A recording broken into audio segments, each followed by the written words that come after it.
Hey guys, welcome back to my channel. মই পাপু দেৱী আপোনালোক সকলোকে মোৰ চেনেলটোলৈ পুনৰবাৰ স্বাগতম জনাইছোঁ।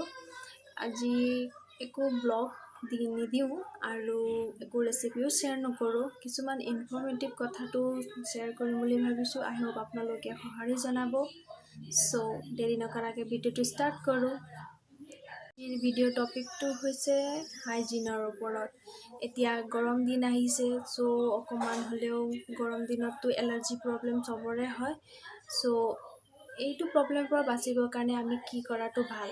এতিয়া মোৰ লগত সকলো সামগ্ৰী নাই, যিখিনি সামগ্ৰীৰ ডিটেইলছটো আপোনাৰ লগত শ্বেয়াৰ কৰিম বুলি ভাবিছোঁ। আপোনালোকে সদায় ৰাতি নিমপাত, যিটো তিতা মানে মহানিমপাত বুলি কিনে কয়, খুব তিতা খাবলৈ, সেইটো আপোনালোকে ৰাতিটো তিয়াই থ'ব ধুই পেলাই। আৰু সেই পানীটো যদি আপোনালোকে খায়ো, সেইটো শৰীৰৰ কাৰণে বহুত ভাল। বহুতখিনি ডাৰ্ক স্পট বা এলাৰ্জি প্ৰব্লেম ভাল কৰে বা ব্লাড চাৰ্কুলেশ্যন ভাল কৰে। আৰু যদি সেই পানীটো যদি আপুনি মানে গা ধোৱা পানী মিক্স কৰিও গা ধুৱে, তেতিয়া আপোনাৰ গাত থকা যিটো ইচিং প্ৰব্লেম হয়, গা ধুই অহাৰ পিছত সৰু সৰু ৰঙা ৰঙা স্পট পৰি যায় যে, সেইবিলাকটো বহুতখিনি কমি যায়। টিপছটো হ'ল, সেই মহানিম পাতটো আপুনি যদি ৰাতিটো তিয়াই নথয়, তেতিয়া আপুনি গৰম পানীত অকণমান সিজাই ল'ব আৰু সেই পানীটোত গা ধোৱা পানীৰ লগত মিক্স কৰি লৈ পেলাই গা ধুলেও আপুনি এলাৰ্জিৰ পৰা বহুতখিনি ৰেহাই পাব। লগতে ঘামুচি চামুচি প্ৰব্লেমো নাথাকিব। যদি আপোনালোকে এয়া কৰি বেয়া পায় বা অলপ এলাহ, আমাৰ যিহেতু এলেহুৱা মানুহ, সেইকাৰণে যদি এলাহ পায় তেনেহ'লে আৰু এটা কাম কৰিব পাৰিব।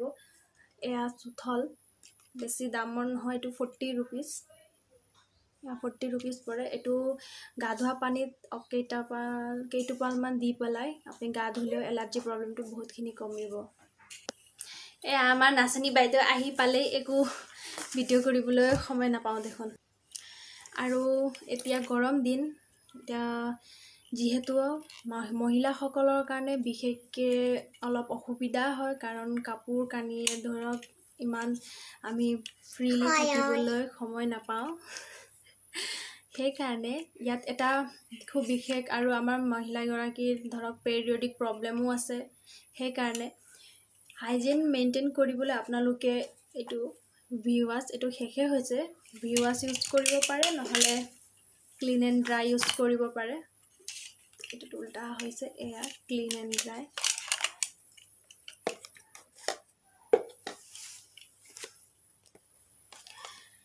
ইণ্টিমেঞ্চি এৰিয়া বা এইটো ভাৰ্জিনিটি এৰিয়াত ধৰক ছাইডত ক'লা ক'লা পৰি যায়, তাত আমি ধৰক বহুত ছফ্ট হয় স্কিনবিলাক, তাত আমি যদি চাবোন ইউজ কৰোঁ, তেতিয়া ধৰক ক'লা পৰি যায় আৰু হাইজিনটো আমি মেইনটেইন কৰিব নোৱাৰোঁ। আৰু অকল পানীৰে ধুলে সেইটো হাইজিনটো মেইনটেইন কৰা বুলি নকয়, চাফা হৈ নাযায় নহয় জানো। সেইকাৰণে এইটো দি পেলাই, ভিৱাছ দি পেলাই, নহ'লে ক্লিন এণ্ড ড্ৰাই দি পেলাই আপুনি চাফা কৰিব পাৰে। ডেণ্টেলি ৱাছ কৰিব, তেতিয়া ক'লাও নপৰে আৰু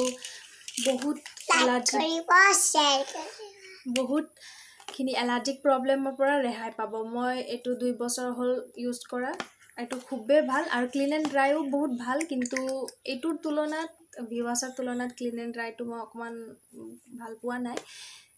সেইকাৰণে আপোনালোকে পাৰিলে ভিৱাছটো ইউজ কৰিব, নহ'লে ক্লিন এণ্ড ড্ৰাইও ভালেই, কিন্তু 19-20ৰ ডিফাৰেঞ্চ আছে, তাতকৈ বেছি একো ডিফাৰেঞ্চ নাই। আৰু এতিয়া পেৰিয়ডিক প্ৰব্লেম হ'লেও আপোনালোকে ধৰক, তেতিয়া ধৰক অকণমান হাইজিনটো বেছিকৈ থাকিব লাগে, আমি চাফ চিকুণ বেছিকৈ নিয়মটো ল'ব লাগে, মানিব লাগে।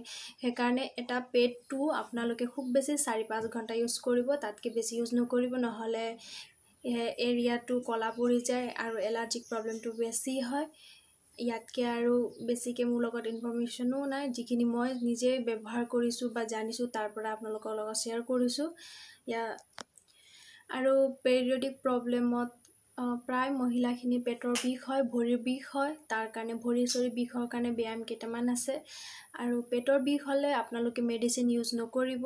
খুব বেছি বিষ হ'লে আপুনি ডক্টৰক কনচাল্ট কৰি পেলাই মেডিচিন ইউজ কৰিব পাৰে, কিন্তু খুব এনেই নৰ্মেল বিষ এটা থাকে নহয়, তেতিয়া আপোনালোকে গা ধুওঁতে ইনাৰ পাৰ্টত আপোনালোকে গৰম পানী দি পেলাই ধুব, তেতিয়া আমাৰ শিৰাবিলাক খোল খাই যায়, কাৰণে বিষটো বহুত পৰিমাণে কমি আহে। আৰু ঘনাই খুব মানে বেছিকৈ তেতিয়া পানী খাব লাগে, গৰম পানী অকণমান চাহ খোৱা ধৰে পেলাই চাহ খোৱাৰ নিচিনাকৈ আপোনালোকে গৰম পানী খাব, তেতিয়া বিষৰ পৰিমাণে খুব বেছিকৈ মানে খুব পৰিমাণে কমি যায়। আৰু যদি তেতিয়াও বিষ নকমে, তেতিয়া আপোনালোকে গৰম পানী যিটো জেগাত বিষ আছে পেটৰ তলপেটটোহে বিষাই নহয় জানো, তেতিয়া আপোনালোকে গৰম পানী সেকো দিব পাৰে, নহ'লে অকণমান চাউল গৰম কৰি লৈ পেলাই সেয়াও গৰমৰ সেক দিব পাৰে।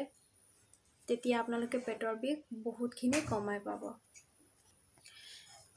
ইয়াতকৈ আৰু বেছি পেৰিয়ডিক প্ৰব্লেমৰ বিষয়ে যদি জানিব ইচ্ছা আছে, আপোনালোকে প্লিজ মোক কমেণ্ট কৰি জনাব, তেতিয়া মই যিমান পাৰোঁ সহায় কৰিবলৈ চেষ্টা কৰিম।